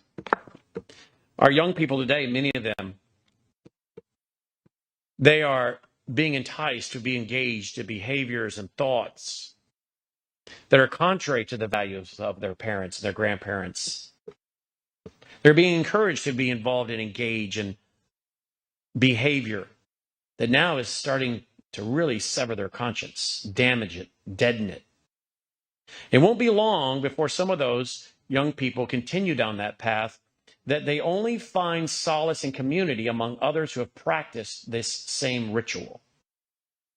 And then as they brood together over why they find themselves being so unhappy in an internal conflict and a depression, anxiety, fear, they find themselves finding community together, they discuss what are the real sources of our problem, our discontent, our unhappiness. And you know who they're going to find to be the source of their suffering and oppression again, the Christians and the capitalists. And as they move into the medical field and the medical profession and into the positions of being judges, it won't be long before these positions are used to go after those they have already dehumanized in their mind. And now you have set up a situation where you can have, through active euthanasia, the pushing of way too much morphine on someone who's old and sick and tired, and pretty soon you've watched this person that maybe had several more months or a year, and pretty soon, boom, too much morphine, they're gone. I've watched it happen. I have had people call on my broadcast, and I warn people all the time, you be very careful. Don't you dare call in hospice unless you know that person's really ready to go. Because my experience has been that when you call in hospice, these people are trained that these people are not productive human resource anymore, and we are not going to spend weeks and months here. This is going to be a very fast process. And they begin to coach the family on how fast it's going to go. Well, hello. And we have thousands, maybe millions of people that are practicing this. And the average American has no idea how prevalent active euthanasia and mass murder is in America today. How do we get here? I've explained the process. And pretty soon, you and I will show up at the hospital, and our digital ID will say it all. And you tell me how you think it's going to go for us. But how do you get people to this point? Take away their values, put them in a mind fog. You put them through warlike conditions, chaos, then calm, then chaos, then calm, till they're open to mass adjustability, accepting things they would otherwise never accept, seeking to get rid of the conflicts that are internal, written on their very conscience, their heart, and their mind, so they can get rid of this cognitive dissonance. And then you have literally created an army of people that can be used to wage war on the, well, what they see as the source of the problem. This is a battle for the mind. Ronald Reagan said, if we ever forget that we are one nation under God, we will be one nation gone under. They removed God and declared that the state is God, and we are going under. Someone asked me the other night, Brannon, what do you see really as what it is you're trying to accomplish here? I said, right now, my main objective is to prepare the American Christian, the American church, for persecution. Because that's what's coming. We can try MAGA, we can try America First, we can try all these things. We're starting to see this stuff is moving quickly. Digital ID, 15-minute cities, we're going to call them freedom cities now. Have you heard that? Things are moving quickly, and we're starting to realize whether it's right or left, we seem to keep going the same direction. And sometimes onto the right, we seem to go faster than we were going onto the left. And at the end of the day, I've come to the conclusion that God has decided, for whatever reason, and there are many of them, to remove his hand of protection to some degree, and it's moving quicker and quicker per Romans 1. And the church now has got to decide, are we going to become demoralized in this process? Or are we going to become emboldened? Someone also said, why do you work so many hours? Why do you have to be on TV so much? Why do you study so much? Why? Then you spend all day, you talk about how you spend all day Saturday and Sunday studying 7-8 hours on Saturday, 7-8 hours on Sunday. So you can teach Revelation on Sunday night, verse by verse. Why do you do all that? Well, there's a couple of reasons. Number one, the time is short, and I don't know that I'm going to have that much more time to say what I want freely and openly to as many people as I can right now. The second reason is I'm actually trying to build my resume because I have the opportunity to actually go into working for someone who will not disappoint me, working for someone who will rule righteously, to work for someone who will set up a system and a kingdom that I can glory in because it'll be based on his character and nature. And the more I study, the more I realize that this is all a training ground. And I'm building my resume. Because I believe when we see before the Bema seat, people receiving their rewards, these are going to be rewards that have us involved in ruling and reigning with him in that 1,000-year millennial reign. I don't know about you. I'm not too interested in working in any of these administrations in Washington or at the state level. But boy, I really hope the Lord says, Brannon, come here.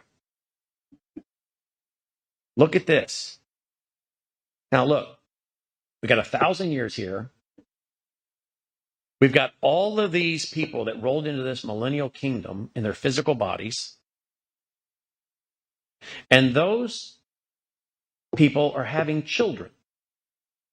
And those children, unlike their parents, aren't saved yet. But the parents are, because you know that's how they got into the millennial kingdom. They made it through the tribulation. They were believers.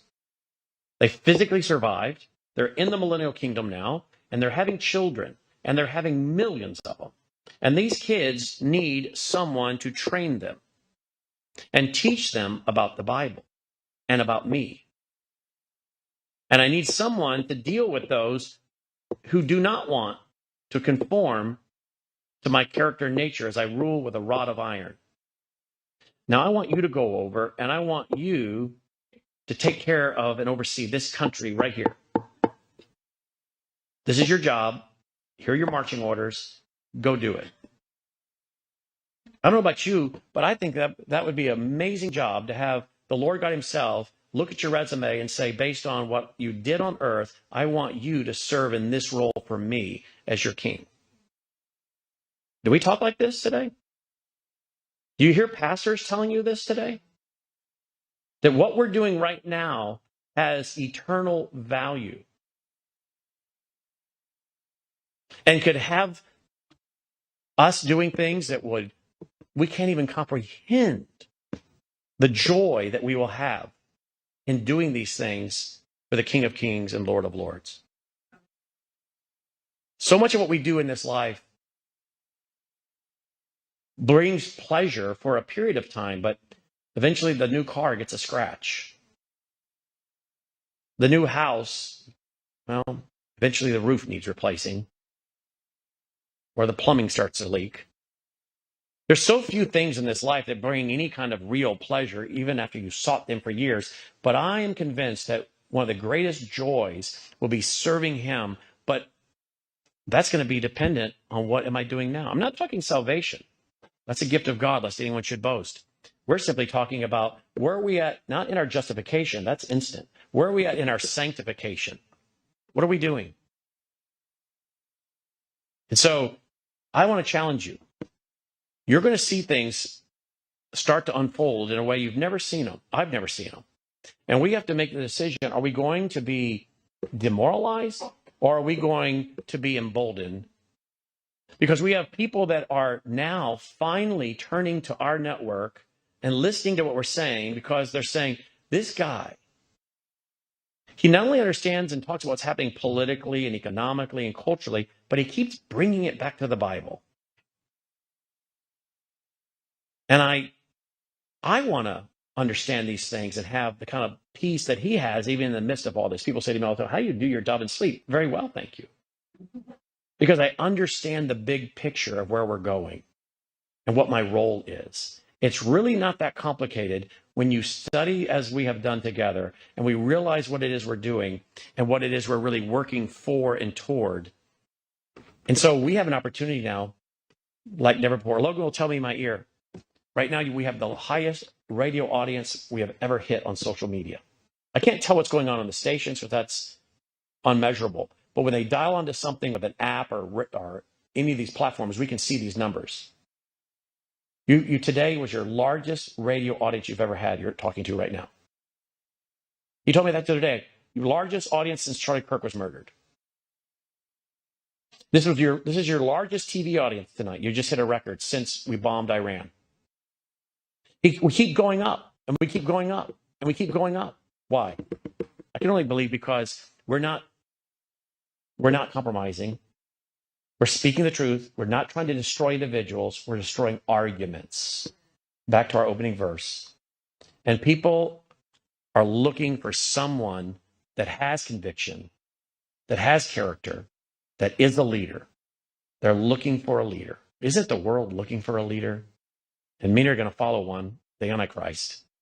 But in the meantime, they're trying to destroy the 5% of us that are leading. But you know what?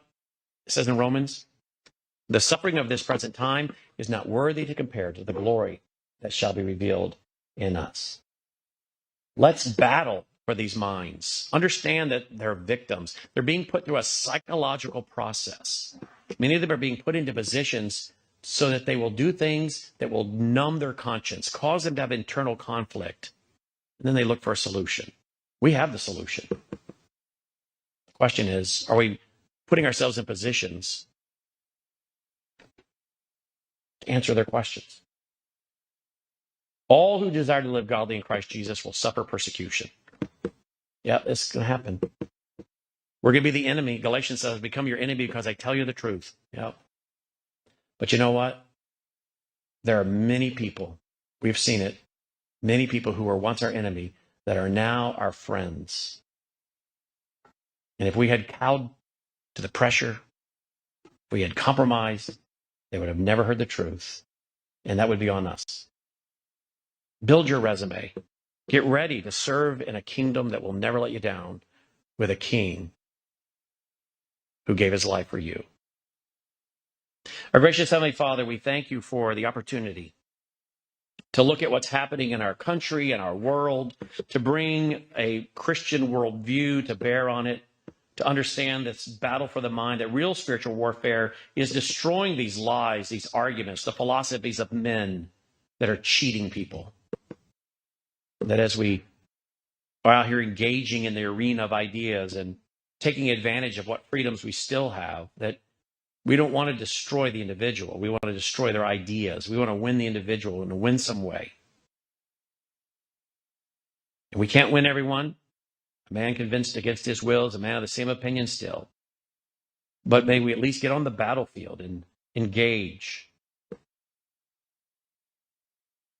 May we be mindful of the resume that you're looking at and watching, taking notes on, even now as you are, as your word says, preparing a place for us right now, building a place for us right now that we will live in forever. But before that, we have this 1,000-year millennial reign where you will come to earth.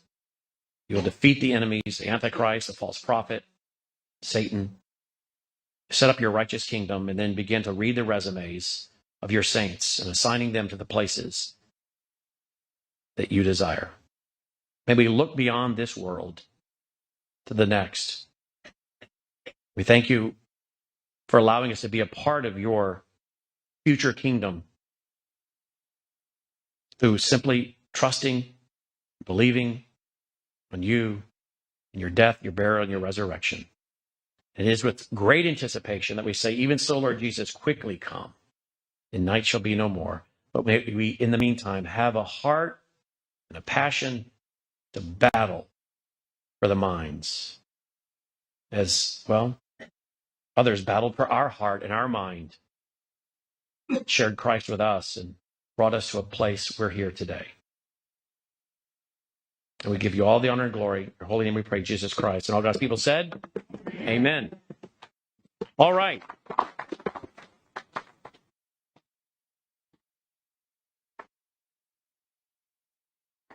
Thank you for that. Thank you. Now, before we take a quick break, what I'd like to do, we do this every conference, is we take a quick offering for our foundation. I'll just tell you, $99 does not cover the cost of this conference. To pay these speakers honorariums, their hotel, their car rental, it doesn't. So we knew we were going to lose money on this conference. And you guys might notice that from last year to this year, we lowered the price of the conference quite a bit because the economy got kind of tough. And so we like, well, let's bring it down. So we're going to lose money on this conference, but our foundation can come along and help us with that. So if you would like to help us with our foundation, you can make out any check to worldviewfoundation.com. We also, of course, had to hire extra security this year. So because of all what's going on. So help us with that if you can. If you can't, don't worry about it. But if you can, be as generous as you can. Yes, they are tax deductible. Contributions to our foundation are tax deductible. Just so you know, our foundation, we're a church. By IRS rules, we're a church. We have our church service on Sunday night. We're a church. By IRS rules, we're automatically tax deductible. The liberals hate it. They lie about us on social media. But we are a church. We're automatically tax deductible. You give a contribution at the first week of February. We'll send you a tax receipt for your taxes. Worldviewfoundation.com. Next year, we are slated, I think it's like October 23, 24, whatever that Friday, Saturday, and Sunday is. We're slated to have the Waukesha Expo Center in Waukesha, and we're just going to make it free. We're just going to not charge anything. I made that decision 2 weeks ago. After Charlie was murdered, I said, you know what? Time is fleeting, and I'll find someone. We'll raise it somehow. I'll go beg a few business guys if I have to, but we're going to make it free because the time is short and we need to train as many people as we can. So next year, we're going to just make it absolutely free. So if you appreciate what we're doing, though, help us out, worldviewfoundation.com. There's some buckets right there. If 3 or 4 guys could grab those buckets right there, take a quick offering, and then we'll take a break and come back and hear from Dr. Lana, and then we'll hear from Gordon Chang and call it a night. But make it out to Worldview Weekend Foundation, if you would. And when you're done, guys, if you want to just bring it back to Logan, back here behind this black curtain, that would be great. Logan will take it from there. Can I answer any quick questions while we're waiting? Has anyone got any questions? Not one question after all that. Yes. Yes, I met Charlie. Charlie spoke at an event that Mike Lindell and I organized. Charlie spoke from this very podium. Charlie spoke from this very podium, and I think I ran the speech. No, it was in Wisconsin, in New Richmond, Wisconsin. Mike Lindell and I organized an event there, and I hosted and emceed it, and Charlie came on our motor coach and set pictures of Charlie and I together. And my wife fed him, gave him some. He came and said to Melissa, I haven't eaten all day. And so she started pulling out some snacks and granola bars and different things for him. And you know who else spoke from the same podium that day is Diamond from Diamond and Silk. And she's gone now. Yeah. I said to Logan, I said, you know, we got all kinds of Gordon Chang now speaking from this podium, and Charlie Kirk and Diamond and Mike Lindell and all. So this podium, it's actually sits in my office. It's where it's in a corner of my office. So, but yeah, he spoke from this very podium. Kirk did, or Charlie did. Anyone else?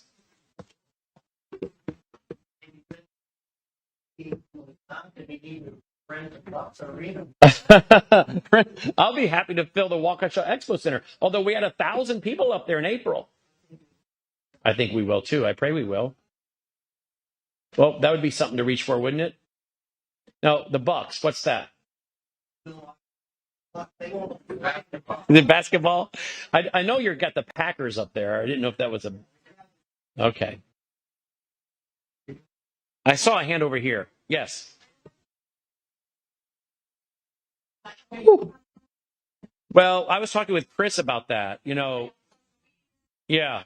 Well, eventually, I guess they're going to make you register to stay on social media, and they may make us register to keep our website up. So what I'm going to have to do is to determine what are they asking me to do to get this ID to keep my website up so you all can watch if you choose to be able to log on as well. I think the biggest thing for me is the digital ID going to be used to control my banking, so that once I'm on the air saying something or posting something, I'm starting to be dinged. And Chris and I were talking about that, and that's why I think it's really important that we have people that are involved in other mediums of exchange, gold, silver, other things. Because my state of Tennessee, I think, is working on it. Texas, other states are working on making gold and silver a medium of exchange. You can even pay your property taxes on it. It's legal tender. So gold and silver could allow you to be outside the system and to do some business with each other.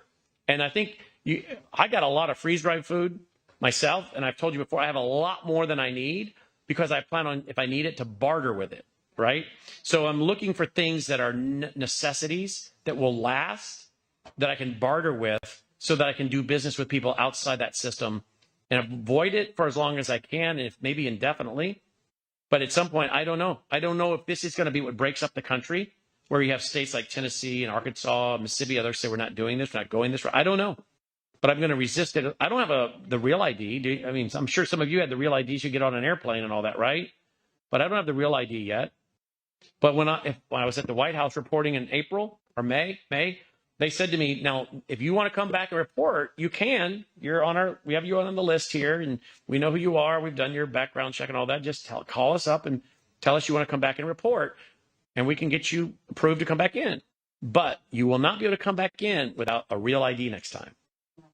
So, yeah, I won't be able to go into the Capitol, the White House. So they're making it so even guys like me are like, well, I want to go do this for our network, but I'm going to have to go get a real ID. So you can see where this will lead. Okay, well, now you have to have a digital ID, right? Yeah. Anything else? Yes, ma'am. To become American national and reclaim that status instead of the American citizen. So in other words, getting out of the corporation. Yeah. I've tried studying that, and I started getting bogged down in it, and I stopped. So I don't know that it has any merit. I know people who really believe in it. I know some people who I like as friends that really, really believe in that. But at the end of the day, they make the rules, right? Who owns the gold makes the rules. So we can tell them all day long what we believe and what is the law, but they don't follow the laws we have now. They're not following the Constitution. That's why I think an Article 5 convention is so stupid, because why do you think we're going to rewrite the Constitution? They're going to follow it? They're not following the one we have now. But Mark Levin and these guys all want to have an Article 5 convention. You're talking about opening up Pandora's box? Whew. Okay, one more. Yes, sir. What is the website for your foundation? Worldviewfoundation.com. You can give online there, even right now. Worldviewfoundation.com. Yes, sir. Oh, It's been said that fundamentally it is a war word definition. It has also been said that you cannot effectively solve a problem unless you accurately define the problem. All right. So I hear a lot of people talking, even in this room, about World War III or the precursors to World War III. I've also heard from this room in decades of studying of that study. And I'm wondering if it would be more precise and accurate to not call it World War III, but to call it the Third Crusade. Mm-hmm. Well, let me comment on that real quick and close. I do think what we are going to see is more of a religious movement of persecution, as I've already referenced. I do think with Islam coming in, and I'm increasingly starting to believe that Islam is going to play a bigger role in the end times than many of us Bible scholars have and eschatology people have considered before. So I think at some level, you are going to have people who are wanting to have a crusade and go against this other group. But be aware of the fact that this is what they want. They want this conflict so the government can step in and solve the problem that they've created. Now, as far as the World War III, I think World War III has already started. My documentary, Siege, which came out in December of 2019, had that in the subtitle. And I think that's already started with propaganda, misinformation, brainwashing, this kind of thing. But I also think what we're going to see is a convergence of possibly civil war with World War III, because the enemies that we're talking about want to create massive chaos in the country before they go to World War III. So I think we're going to see a convergence of civil strife in the country, much of it from foreign and enemies, foreign and domestic, and then possibly World War III. Does World War III happen, then the civil conflict, or the civil conflict, then the World War III? But I think these areas are going to merge. And I think a lot of what we're already seeing is gray terror. It's what enemy states do to other states, attacking their food supply, attacking their fuel, their energy. I think these are already gray terrors setting us up as we head toward war. And of course, as I watch NATO and the idea we're going to keep funding them and helping them target deep into Russia, I think after President Trump met with King Charles and went to Europe, I'm very nervous. All right, guys, that's our broadcast for tonight. Hey, don't forget, we are a listener-supported network. Please, we need your support. We do not have enough people supporting us, folks. Our bills just keep going up, up, up. $10,000 a month we're spending now in computer costs to stream out and push out free programming. That's just the computer and bandwidth bills for putting out free content. And yet we could put it all behind a paywall. We don't want to do that. We want to reach all kinds of people around the world with the truth. But folks, we have to have your support. We are a donor, supporter, listener-supported network. WorldviewFoundation.com, WorldviewFoundation.com. Yes, contributions to our foundation are tax deductible. Read why that is the case. Right there at WorldviewFoundation.com. You can also go there and find our mailing address if you prefer to support us through the mail. You can use our mailing address. You'll also find our phone number there if you prefer to make a contribution over the phone. Melissa will help you do that. Leave a voicemail or text her. She'll help you do that. WorldviewFoundation.com. All right, roll the music. Let's call it a night. Hey, don't forget that our national conference is coming up Friday night, October 23rd, Saturday, October 24th. It's our first time in 22 years to ever make our national conference free. We'll take a offering at the event. We'll raise the funds throughout the year, but it's going to be quite the event with a lot of speakers. Just renting the building is over $10,000 for the 2 days. The Waukesha Expo Center outside of Milwaukee. You can register for free at worldviewtube.com/events. It's free, but you must register. We'll send you a wristband, which will serve as your ticket about 10 days before the conference. worldviewtube.com/events. worldviewtube.com/events. All right. Thanks for being with us tonight. Tomorrow night, I have some very special guests. You don't want to miss out. Be here each and every night. Till next time at Brannon Howse, may God save America. Take care.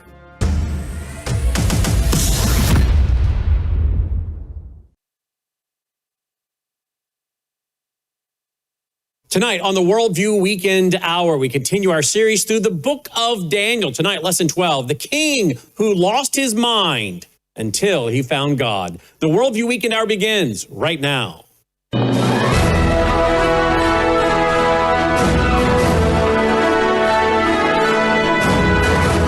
WVWTV presents the Worldview Weekend Hour with Brannon Howse. Whether the topic is law, science, government, economics, history, family, social issues, education, or theology, Brannon brings the issues of today into clear focus through the lens of a biblical worldview.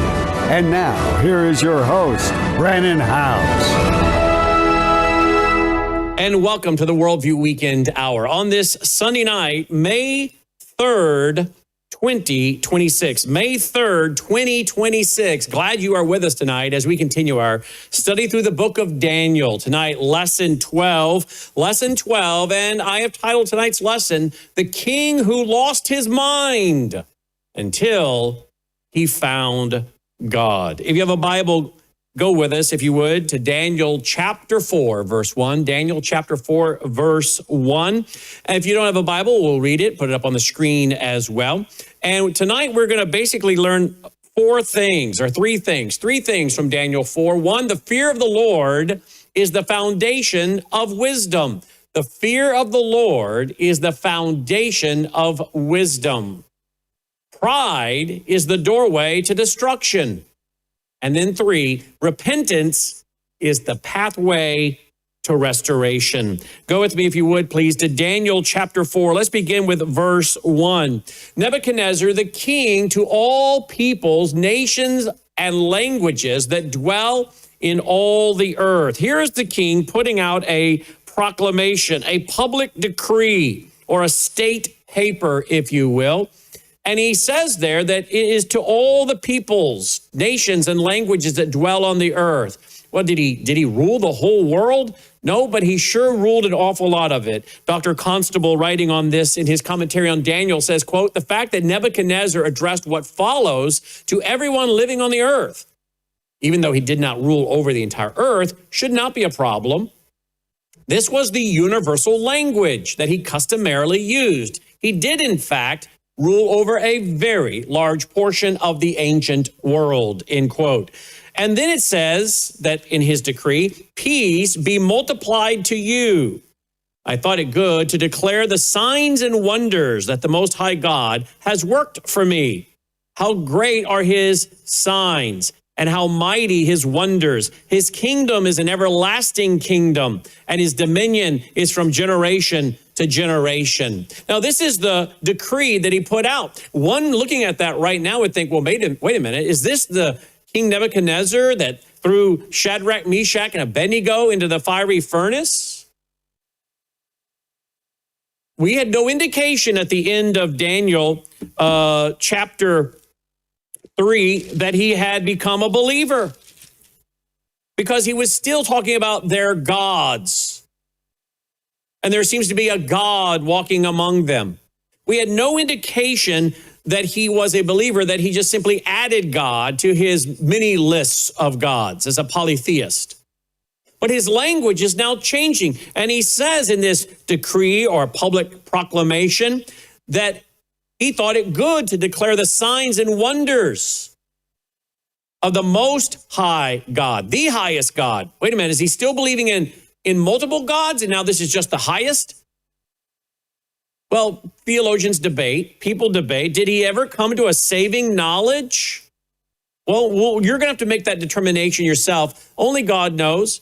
But there seems to be indication to think that maybe a true conversion took place with this King Nebuchadnezzar, who loses his mind and spends 7 years eating grass like a wild animal.